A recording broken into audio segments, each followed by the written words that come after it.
Robbie Lawler was out of control. This is Double Cross, the murder of Robbie Lawler. It was going to be an all-out war with him in the middle of it. A Crime World special investigation podcast based on my new book, Web of Betrayal, wherever you get your podcasts.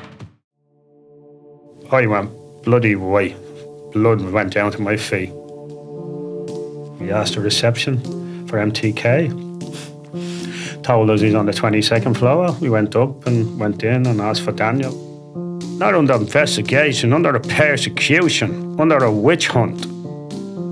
In part one of our three-part interview with election candidate and veteran criminal Jerry the Monk Hutch, we discuss the roots of the feud, coming face to face with Daniel Kinahan, and the moment the gunmen came for him on the island of Lanzarote. As Hutch formally becomes an election candidate, we discuss with him the turbulent years leading up to his trial for murder at the Special Criminal Court, which ended last year when he was found not guilty. This is Crime World. Listen and follow wherever you get your podcasts. And you can watch all three parts over the coming days on our YouTube channel. Subscribe and turn on notifications to get each part as it appears. So in 2013, the Sunday World were uninvited guests at your 50th birthday party in Lanzarote. Yeah. You went to Lanzarote about 2012, I think, and Yes, that's correct, yeah. you have property there. You sort of, well, it's described, I think, certainly in the media that you're retired out there or whatever. But you're out there, you host a pretty extravagant 50th birthday party, and we did send a photographer out there. There was a photograph of you.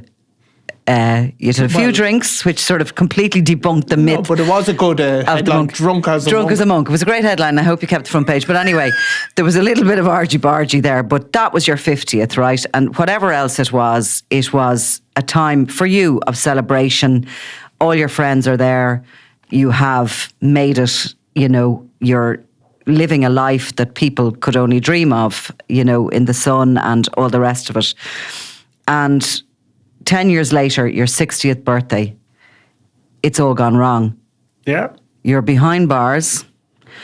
You're facing a murder charge in the Special Criminal Court with a huge conviction rate. And if convicted, you've got a mandatory sentence of life in prison. Yeah. Now, a lot happened between those two times, but it's just such a stark contrast, those two major birthdays, I suppose, aren't they? But from 2013, after that birthday, you sort of stay in Lanzarote until you're drawn back. And certainly the narrative that we have had as a media in this whole thing is that you were drawn back to mediate in a row between your nephew Gary and Daniel Kinahan. And you hopefully will tell us about that from your point of view, because we have always been telling the story secondhand, I suppose. So what happened? I got a sec now. Gary's living in Spain with Daniel. Gary's living in Spain with Daniel Kinahan and whoever else they're associating with. And it appears a boxer got shot. Moore. Jamie Moore, yeah. Moore, the boxer. He got shot. And in the heat of the hunt, Gary got the blame for it. Or Gary's brother, one or the other, they got the blame for it. And so it was a dangerous situation, obviously they wanted to retaliate and whatever, and so Daniel got in contact with me, and because I think Gary was gone, Gary got offside or whatever, and so Daniel got in touch with me. He wanted to organise a meeting. I told him no interest, not involved with you or your gang or any use. Don't want to know. And he pleaded with me to get involved on. So I did. I got in touch with Gary and I got him back to Daniel and I organised a meet for both of them. And they had a meet and they came to some arrangement. People talk about his father was involved, this was involved. There was no one involved. There was Daniel, and he had one or two friends with him, and there was Gary, and I think he probably had someone with him, and they sit down and they sorted it out. To the fine detail of it, I don't know, but they gave each other the word. They came out and they were talking to me then. They said, we're at to coming to a conclusion, shook hands, and we're moving forward, we're going our own way. And that was fine, so it was sorted. I was in the middle, mediating, put the two of them together, didn't listen to their conversations or anything, and they sorted it. There was talk of money being paid, at this or that. I don't know to the full extent. And that was the deal done. And then Gary gets killed then a couple of months later. And then Daniel tells everyone it was the Russians, as he does, and it was people from Manchester, and so on and so on. And he tried to make contact with me, and I didn't have anything to do with him. So that was 15. And did you know Daniel Kinahan before all of this? Had you come across I didn't know him to see. Yeah. Did you know the father? I'd met the father once years ago. He was with my brother Eddie. When I met him with Eddie, just hello. Very well-spoken chap, and couldn't say anything bad about the man. He just seemed a nice chap, Yeah. This might seem obvious to you, but I'm going to ask it anyway. But why did Daniel Kinahan come to you? I don't know. Like he'd, everyone in Ireland and Dublin that knows me would know I don't bullshit and I take no messing, and I say it as it is. And sometimes it's not the right thing, but that's the way I am. And he knew I would have been able to get Gary, and I'd been able to get him, and there would have been trust on both sides. And I'd have picked a neutral place for them to go, and no one would have known, and they'd done their own thing. So maybe that. He maybe thought I was the best one in the house to approach, something like that. I can't be sure. You're seen as an elder and as a sort of a mediator and somebody who is coming at this with the old rules of what we call gangland, and maybe those rules that you describe from your childhood, that you don't do this, you do this, you don't do this. There are a set of rules that are maybe embedded in you culturally nearly. Yeah. And do those rules mean that a man's word is his word? And they do. Yeah, it should be. Well, So you make an agreement, you shake hands, and that's it. Yeah, there's an agreement made. Whatever the money has been described as 200,000 was paid over for it. It's very difficult for us to know exactly, but that's in and around the amount of money. That money was paid over. Gary is killed, and it's put out that the Russians did it. And that is that a complete break with those sort of old rules? Well, if you do a deal with someone, and it's like, if it'd be something like the Good Friday Agreement, that they'd done an agreement up there. If someone let a bomb off the next day, it's hell. Like, you can't. It's over. And they're dealing with the devil at this stage, like, And what did you straight away know that it wasn't the Russians? Did you have that belief that the double cross had occurred straight away? When Gary got killed, the blind man could see who'd done it. Yeah. And there was a few people, I think, nicked for it. That's what happened. And were you shocked? Yeah, totally shocked. Yeah. What were your impressions of Daniel Kinahan when you talked to him? Like when that happened? No, when you met him, like. Yeah, he came across okay. He came across a strong person, and I didn't really know him that well, and I just took him at face value, and they came to their arrangement and went their own way, and so. So the next really, I suppose, if when we do the timelines of these things, we always come down to Lanzarote, when basically people come to kill you. That's at that Christmas or just after Christmas. So Gary was killed in September 2015. I think by the New Year's Eve of that year, You're back in Lanzarote. You're out for a drink? Yeah. Well, in fact, the way it happened is just over the Christmas, I get a phone call from a woman that I know. Don't know her that well, but I know her. She's from the area. And she asked me, was I going to Lanzarote over the Christmas? I said, yeah, I'll be over in late December, over after the Christmas. And she said if she could link up. I said, oh, we probably will, we'll see. And we didn't intentionally link up, but we bumped into her. And she was working on behalf of Daniel Kinahan. And she set me up and walked me straight into a trap for two hitmen to kill me. So you're in a pub, are you? And you I'm see in a them? pub, yeah. I'm in one pub and we leave it and we go to another pub and she's talking to my wife and asking her where are you going, and my wife doesn't know anything about anything and she tells her where we're going. I didn't really put her on her guard or anything. And she asked my wife to stay with her, let him go around on his own. And my wife found that very strange and said that to me. She said, stay here and let you go on your own. Now, there was alarm bells ringing from the day she rang me. But then when she said that in the pub, and there was lots of other incidents in between as well. And so the two, we went into a new bar anyway, and I've changed my top on me and we got dressed up for the New Year's party with the stuff you put on your head and the whistle you blow. And I'm watching the door and I see these two gunmen coming in. It's been reported I lashed out the back door. No back door in this pub. I stayed in the pub. I hid in the pub. And they went into the toilet and back out. One of them was blind as a bat. He wears heavy glasses and he couldn't see with the glasses off. He took his glasses off as a disguise. The two of them are doing life in prison at the moment. And Jerry, when you say you hid in the pub, The pub was chock-a-blocked. Yeah. So what did you do? I just hid behind a pillar. Right.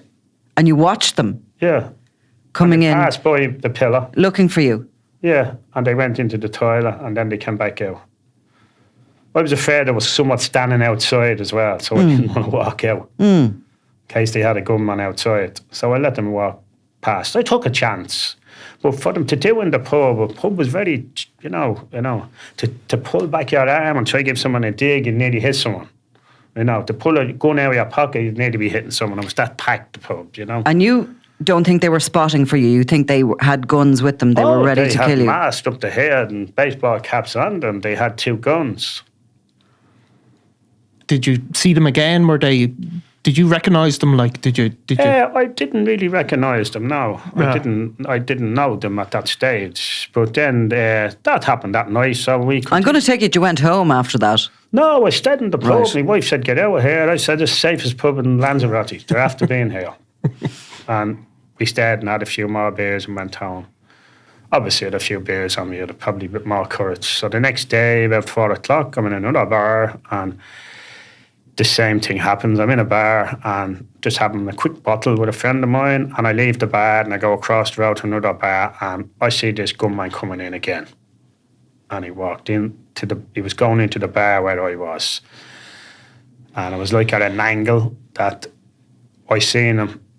I went bloody white. Blood went down to my feet. So I just stood up, picked the bottle up and walked towards him rather than run away from him. And as I got towards him, he just kept walking. He didn't see me. No glasses on? Yeah, he didn't see me, so I just went the other way and left him. Went into the pub. I got the video clippings of the pub and seen them all walking around looking for me. So how does that feel? Did you ever think they'd come for you? No, I didn't think that, But at the same time, that phone call spooked me and my senses, my gut feeling, I knew there was, bad. So I was lucky to survive, I suppose. So then, obviously, for us, then the next thing is the Regency Hotel shooting occurs in February. Now we're going to go back into that when we go through the trial. We're going to put stuff to you about the Regency that was, brought up during the trial, and so for the purposes of the next kind of thing that impacts you as much is we're going to say that immediately after the Regency, as we know, your family starts getting targeted. Do you want to talk about that? Not really, no. Okay. It's something maybe you don't feel able to talk about? No, I'd rather not. Okay. But one way or another, in the aftermath of your brother Eddie's death, and he was killed within days of the Regency, you realise you have to leave Ireland. I mean, there's a bounty on your head. Yeah. So you're sort of out there in the ether. We don't really know where you are, obviously, certainly as a media anyway, we don't know where you are. What did you do and where did you go? The police came out to me and told me there was a threat in my life to get me a GIM, and I asked them, what does this contain? Am I entitled to any protection or any rights or this or that? They told me little things which was of little value. Just watch your back. Wouldn't tell me who, when, where or what. So I decided to go away. So I said, I'm better off just taking a trip out of this country for a year or two. I was living in Lanzarote at the time, so it wasn't too hard, So I was moving around because they were in Lanzarote again, I have lots of friends over there and lots of people that can tell me what's going on, who's coming in, who's going on. I hear the grass growing over there. And so I didn't obviously stay there. I went to Spain. I went all over Europe. And, I got on with it. And it's actually awful stop going through the airport with the customs. And it's such a bunch of keys. I had about 22 keys at different premises from Dublin, Belfast, Europe, Spain, everywhere. I had friends everywhere. There's the key in my house. If I'm not there, just feel free to use it and stuff like that. Stopped by customs. What's this? They're keys. I'm a landlord. But, I didn't want to tell them to our friends' houses. And I just got through it. I got on with it, Do you find out who your friends are? Yeah, well, a lot of friends stood by me. People think they didn't. I've got a lot of friends who have never been in trouble in their life, and that's, straight-going people who I have a drink with and socialise with. And some people think, oh, your friends left you, they wouldn't do. My friends wouldn't do a criminal activity. I wouldn't ask somebody to go and do something illegal. These are friends. They'd let you stay in the house and stuff like that. Don't expect them to break the law or of any description. I wouldn't even ask them. People get this conception of so-called gangland that everyone's a gang. Most of the friends I have, I socialise with are all law-abiding citizens, all work. But they're good friends, obviously. I mean, the Kinahan cartel are this mighty, ferocious force at that point who are wreaking murder on this city, and you are one of their number one targets. So, a good friend will be giving you the key of their house to stay the night. Yeah. I stayed a month or a week or whatever. And did you come back into Ireland during those years at times? Because there was always reports I did. I came back and forward, but I would have more so northern end of it, Yeah. But it'd be more up the north of Ireland with people up there rather than down the south. And would have been in the south in that time, but more so up north. And so more comfortable up there, Did you go to Dubai? Yeah, I've been to Dubai, I've been to Thailand, I've been to all around that end of the world. There was one story, I don't know whether it's true or not, but that you maybe rattled up to near the offices of MTK, which was obviously the Kinahan boxing.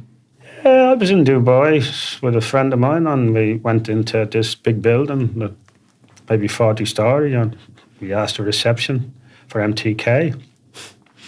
Told us he's on the 22nd floor. We went up and went in and asked for Daniel and asked for Sandra Vaughan. They told us to take a seat and tell us in a few minutes, and they came back out and said they're not in the country.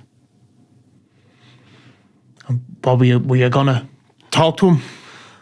I don't know. Yeah. You know, it's a situation where you're going into a place to see somebody, and it's not a situation where you go in the bathroom and look in the mirror and say, I'm telling you this, I'm that. Yeah. I don't know. I don't know what it's going to say. Yeah. So I was in the area and I said, I'm going in here. Yeah. I don't know why. Yeah. Even, you know, it's just one of them things. It's probably the cheekiness of me. Probably. I don't know. Yeah. You know. So as all of these years are going by, there is still a Garda investigation into the Regency Hotel. There's an initial trial where your nephew, Patrick Hutch, that's a null prosequi is entered. He walks out of court. But there is still a Garda investigation going on. Are you aware then that the guards are looking at you and, you know, that they're still very focused on the Regency Hotel? Yeah, they were very focused and they were still trying to get to charge people and to charge Patrick, and the evidence they had, you know, it didn't work for them. Yeah. They didn't want to show their hand. I wonder what their hand was. Didn't want to show emails. There was situations where that young lad was charged and the prosecution was saying A, B, C and D, and then his defence got on top of them and he wanted to see emails where there was guards asked to go out to Ballymun and pick out one of the Hutches and do this and do that, and all that shit went on, and they couldn't show their hand at the end of the day, so they had to throw the towel in. Yeah. That's what happened. Your arrest in Fungarola in 2021 was really sensational news here, but it wasn't that big a surprise to you, maybe. No. But you were sitting in a restaurant. Had you eaten? No, I was just at the going in and I was at the ordering a bottle of wine and I was waiting then for that to come, and they pounced on top of me like a ton of rocks. Right. One grabbed each hand and into the toilet. Very professional they were. There was a guard there, of course, as well, was There there? was a guard there, yeah, in the middle of August wearing a raincoat Yeah. with a guard sign on the back of it. Yeah. The woolly jumper, probably. But did you know that was coming, like, but like what, you know, I know it was eventually going to come. Yeah, you know. you weren't planning to... No, I wasn't going off to Asia or Dubai or anything. I was in Spain and I was staying in Spain. There was a warrant out for me. I was going to go home as the trial got nearer. Yeah. So I wouldn't be in custody as long. Yeah. As you were. So it was just buying time. I knew I was going home. There was a warrant out for me. They had a book of evidence with my name in the book of evidence. I was coming home to hand myself in probably 2 months beforehand. Right. But why sit in custody for all that time? But Yeah. they caught me and they brought me back. Yeah. You know. And the journalists waiting at the Special Criminal Court were tracking the flight as it made its way to Baldonnel. It's the first time I ever saw that you can actually watch the flight as it comes across. And that's kind of how, it was a big news story here. It was a huge news story. Yeah. Massive. And you appeared in court looking like, I think I wrote, the man from Del Monte. You were all tanned and you had a sort of a summer suit on you. You've been picked up in Spain in August. And you're placed in custody. And we're going to actually, at this point, bring in Ali Bracken from the Sunday Independent, our sister newspaper here.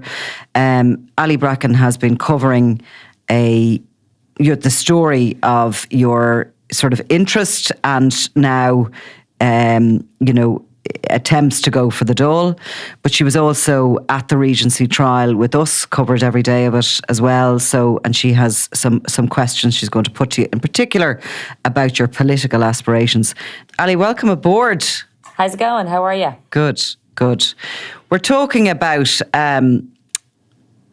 custody time when the Regency trial is upcoming, and Gerry Hutch has been returned to Ireland and obviously has found himself in custody again for the first time in decades. But he's in the company of a guy called Jonathan Dowdall, who is a co-accused in this murder trial. Yeah, for sure. I suppose what I wonder is, Gerry, was Jonathan Dowdall like a good friend of yours? No, he wasn't a friend of mine at all. He was a friend of me, some of my brothers probably, you know. Okay. So what was it like going back in to prison after so long? And, you know, were you confident or were you concerned about... I mean, look, the Special Criminal Court, as we mentioned, has a high conviction rate. There's very few go in and get out. But, and it's a really heavy charge you're facing. It's murder. You obviously read the Book of Evidence. Yeah. And what did you feel when you I read it? the Book of Evidence. There was no evidence. You know, they had audio evidence, and everyone was high up on this audio evidence as, you know, I didn't hear the audio evidence. But when you're in a car with somebody for 10 hours talking, I mean, you could probably say the wrong thing or not meaning it, but I eventually got to hear the audio evidence, and there was nothing in the audio evidence. And did you recall the conversation? You know, when you heard there was audio evidence and you knew you'd been in the car with him for 10 hours. It's a long time. Were you anyway worried? Or did you remember that trip? And Oh, I remember the trip, but like, I mean, when I was getting charged with murder, I knew I didn't do the murder, and there's no way I would have said I'd done the murder in the car because I knew I didn't. So there wasn't, you know. Well, I mean, obviously then you're in prison and Jonathan Dowdall's in the same wing. Yeah. Are you suspicious of him at this point? Do you feel like what's going to happen? Well, Jonathan was in a bad way. Yeah. You know, he was at the end of a long stretch that he was after getting.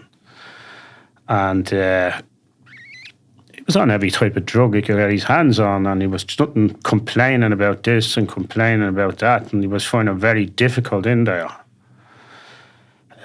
So then he gets the bail with no objections. So... This is after he's completed his sentence for torturing a young man over a bike or whatever. Yeah. So he gets bail. Like he's finished that sentence, but he's charged with murder. So he still gets bail in between, which is unusual, I think. Yeah. Was that alarm bells for you when he suddenly gets out on bail then? Yeah, well, when he gets out on bail and there's no objections to bail, when there was other two accused was charged with lesser offences and they objected to their bail. Yeah, they kind of said, what's happening here? Like, what type of a trap is this that they're pulling here? You know? Did you feel from that from an early on point that he was turning tout against you? I suppose I wouldn't be. I would like to say tout, but it's not. It's not even tout. He's going to tell a load of lies about me. That's basically what it is. You know? Yeah, I suspected he was going to try to go state evidence. so how are you feeling in prison? And, you know, there's long periods of time that you're on your own, and it's obviously a place where you can reflect on lots of things that have happened in your life. And, you know, I kind of get the impression prison is boring. Maybe it's not. Maybe you have loads of things to do. It's pretty boring, all It's right. pretty boring. So you're kind of like with your thoughts. Oh yeah, you have plenty of reflections of your life that's gone by it, and it's probably a good thing as well. You know, you have plenty of time to think. Probably sometimes too much time to think. If you're not a strong person, you might think too much, and you might take the rope. Yeah. You know, so I was all right there. I got through it, and I did reflect on a lot of things in my life. And I try to benefit from them now. I don't like wasting time, you know, in a cell. I done a lot of reading, particularly reading on the evidence, and went over it a few times. And there was no evidence. In fact, the audio evidence it kind of proved it wasn't me that done the murder in the Regency, and that helped me get off on my trial. So the Book of Evidence kind of kept you going. Yeah.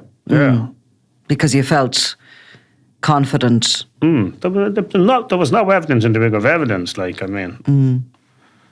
And what other kind of things, like, kept you going? Is it thoughts of your family? Do you have to presumably stay positive? Oh, you have to say 100% positive. And I would have been out in the yard as often as I could, which the maximum would have been 2 hours. 1 hour, you were only getting, but I got an extra hour. And I was happy enough to get out in the yard in the morning and in the afternoon. Just to get out if you'd be, you know. Did you do any of the educational courses or anything, Jerry? I was wondering. Did you study at all? We weren't allowed. We were segregated. We were in a confinement where there was 16 cells and there was only 8 of us on the landing, so there was 8 spare cells.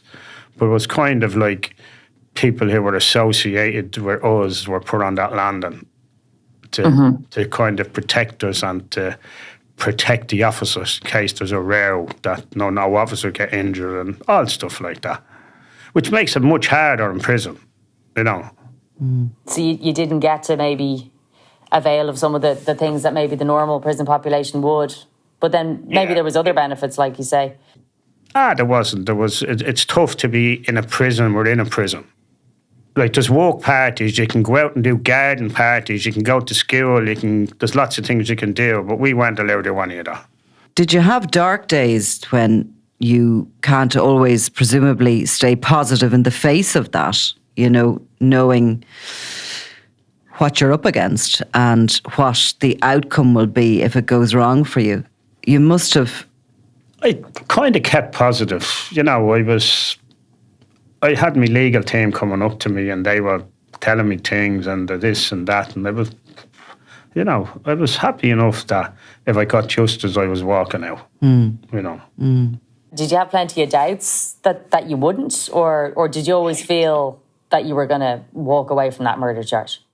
No, I felt I was going to walk away from the murder charge if I got justice. I was very concerned about the court. Given that it was the special criminal court. Yeah, because it probably has a 98% of conviction rate. You know, so I was concerned about that. But like at the same time, there was so much coverage of the whole trial. The trial might as well have been outside the GPO. The whole country were listening and watching, which I felt there was good benefit for me out of that, you know. Yeah, there was a bit of a row every day trying to get in to get a seat to be able to hear it. It certainly was one of the biggest trials we've covered. And obviously... well, I mean, the centre point of that trial was Jonathan Dowdall on the stand. I mean, how many days was it? 7, was it? 7 or 8? 7 days, yeah. How did you feel when you... Because this man is really... Well, I tried to make eye contact with him because I have a hearing problem and I couldn't really... I'd like to see someone's eyes and the mouth when I'm talking to them, and he wouldn't look. Yeah. You know, he wouldn't look at me. Like, I remember being in trial and, like, ultimately Tara Burns would reference this as well, that the state's case was not just that you were involved in the planning of the Regency, but that you were actually the gunman who pulled the trigger. I mean, I remember that being taken aback when I heard that. I mean, was that put to you? How did you feel when that case was made? Like, well, when the minute he said that, I knew, like, this is a total bloody setup. You know, that you're one of the gunmen dressed up as a policeman coming into this place. That was the opening of their case. Yes. You know. Had you heard that before? No. No. So you were... I was the same as you was. When the state opened their case, they said that we're going to put it to you that Mr. Hutch was one of the gunmen dressed up as a police officer that went in that thing. I said, I knew at that stage that Jonathan Dowdall was going to say, I told him that because I got that paperwork at that stage, you know. Yeah. But it was. I mean, it was. So they were the bits of the case. There was Jonathan Dowdall's testimony. When he was given that testimony, did you think it was going well for you or going badly? Do you know what I mean? No, but when I read he was going to give that testimony, like, I mean, it's very hard to say, you know, this is not going to go down well. You have a guy that's in a car with for 10 hours and he's going to tell the court that you told him that. You know, but I'm alleged to have told him in a park and then somewhere else, or his phone or somewhere else. But when we listened to the audio, the audio contradicted. It did. I his mean, stuff. which again, Tara Burns pointed out with the bit where you say even the 6 people don't know who they are, or something along those lines. That was also referenced in the judgment, because it did seem to contradict it. I think during the trial, it was also the first time we heard of the existence of the Hutch organised crime group as such. That had never been said before a court before. We're all aware of various people with the name Hutch who might have been involved in criminality, but that there was this organised crime group. And I think Detective Superintendent David Gallagher gave evidence that it was a familial grouping, that it was fluid in that sometimes it worked together, sometimes it didn't, and that it had a patriarchal structure. In the judgment... Now, he wasn't given that about me. He was giving that about the Hutch organised crime group. Which wasn't included in me, and it was made crystal clear by my counsel that his evidence is not against me. It was against the other 2 lads. That's what he was given her. That was made 100% clear. And in her judgment, Justice Tara Burns described you as the head of the family, or the patriarch of the family. Was that it? The head of the family. The head of the family. I think it was the figurehead and the patriarch of the Hutch organised crime gang, I think is what she said. She didn't. She said a head of the family. Of the head of the family? I stepped in as head of the family because my life was in danger as well at this stage. To sort out, obviously, issues that were arising because of the feud, because of shootings and murders that were happening, that you stepped in to try and sort things out, essentially. Yeah. Yeah. But she also said that nothing would have happened without your say-so in terms of the Regency, that wouldn't, nothing of such significance, given your role as the patriarch of the family, that nothing could happen without your say-so. No, I don't remember that. I do remember her saying that I was the head of the family. Yeah. And I stepped in to try to stop this from going on. Yeah. And I mean, I think she said stuff about the weapons as well that were used. Well, what she said about the weapons was that from March the 7th, whatever date, that you had control of those weapons. It doesn't say that's what can be said for sure. It doesn't say that you had control of the weapons when they were used in the Regency. But No, in the after, no, in the after it, yeah, after the Regency. Well, whatever. Oh yeah, no, like that. Look, that was just the evidence from the special criminal court. Like obviously they found you not guilty of the murder of David Byrne. That must have been some moment, I suppose. I don't doubt that to be telling lies. Yeah, they had a lot to say about Dowdall and his evidence. Yeah, for sure. So they brought me back on audio evidence, which was of no value, and they would have listened to it. Loads of police officers have listened to that and went through it in a fine-tooth comb to see what's happening, and there was nothing. And they still brought me back and charged me, and then they brought Dowdall in. Mm-hmm. They got Dowdall to tell lies on behalf of the state and let him off with murder. He was charged with murder. They let him off with murder and gave him a smaller charge to convict an innocent man with murder. And the judges could see through it. The public could see through it. Everyone could see through it. But the guards didn't give a damn. They let a man that they could have convicted, he booked a hotel and he was involved in other stuff after. He was connected before and after. And he let him off to hang me. And I'm glad everyone's seen through it. And why do you think, Jerry, that happened? Because the police bloody hate me. That's all I can say. And they do anything to get that piece of flesh. They don't want me to run as a politician either. I think the Gardaí and the Spanish police would maybe have a different take on that. They have insisted that there was an ongoing investigation, and they would say that there was, the timing was nothing more than coincidence. They would say it. They would say they didn't get Jonathan Dowdall to tell lies as well. And they'd say a lot of things. I disagree, 100%. Rumours Do you went ever- around I was running as a politician. They come over to Lanzarote, raid me, take me out, and they say, that's a Spanish job. It's nothing to do with us. There were 7 guards from Dublin and my house in Lanzarote. 3 or 4 from the Criminal Assets Bureau and others. There was 7 in total. They get him into prison there. He won't be running for any election. But I got the bail and I'm back home. And I hope to be running for the election. I will be running for it.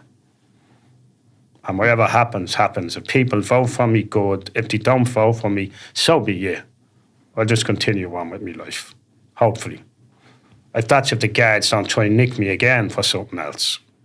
Is that a concern? Like, do you think you're under investigation for other matters here in Ireland? Not under investigation, under a persecution, under a witch hunt from the guards. And I don't know if it's part of the state as well, but definitely the guards. Where do you feel that's coming from? Is it because they haven't been able to, they suspect that you have been involved in certain things and they haven't been able to bring you before the courts or convict you on it? Is that why? It probably is. They're probably frustrated. I don't know. But I mean, they brought me back from Spain on a murder charge without evidence and then introduced evidence in the last hour of a lawyer who they were dealing with and dropped his charges and try to lock me up. It's a mockery on behalf of the guards. I mean, the guards would say in the Regency that they followed the evidence that was there and they built the case and that case was accepted by the DPP. That's the case that they would make. They tormented the DPP and the DPP ran with it.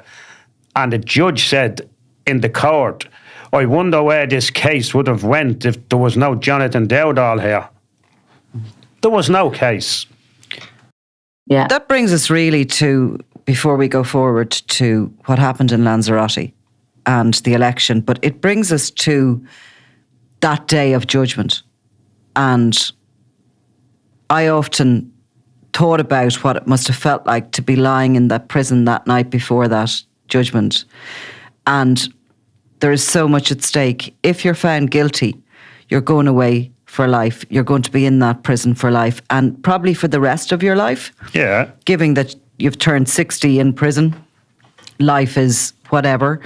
I mean, it's a long time, and you have your family, you have your now grown-up children, your grandchildren, you have your life, you have all the things you enjoy, and you are facing, it's up to 3 people really, whether you lose that forever or you walk out that door to freedom. So, like, did you sleep a wink the night before? I did. I wasn't bad sleeping the night before. I was actually had a pain in my tummy on the way down to the court that morning.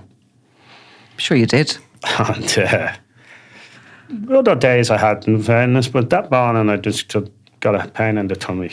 And I was in the holding cell downstairs, and an ACO officer, prison officer, came in and said, "How are you, Jerry?" He said, "If you get off here today, what's your plan, security-wise?" I said, "Who wants to know that?"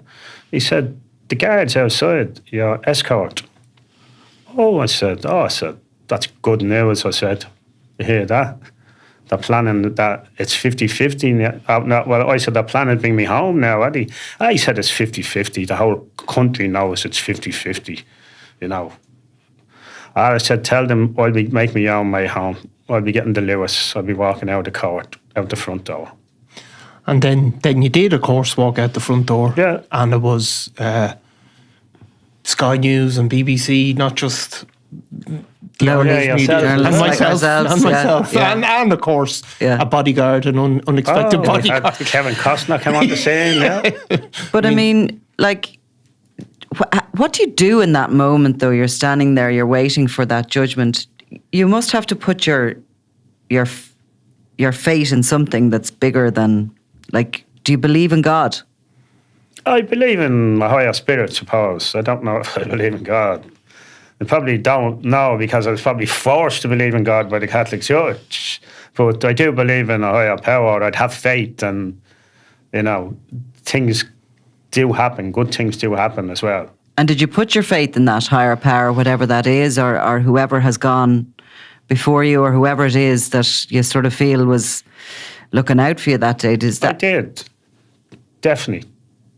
I had my guardian angels over my head. I felt that, you know. So I walked out of court and went home. I actually went down to Shamrock to Emma Street on the way home and dropped off to a few houses around. Did you? You were kind of in a bit of a blur.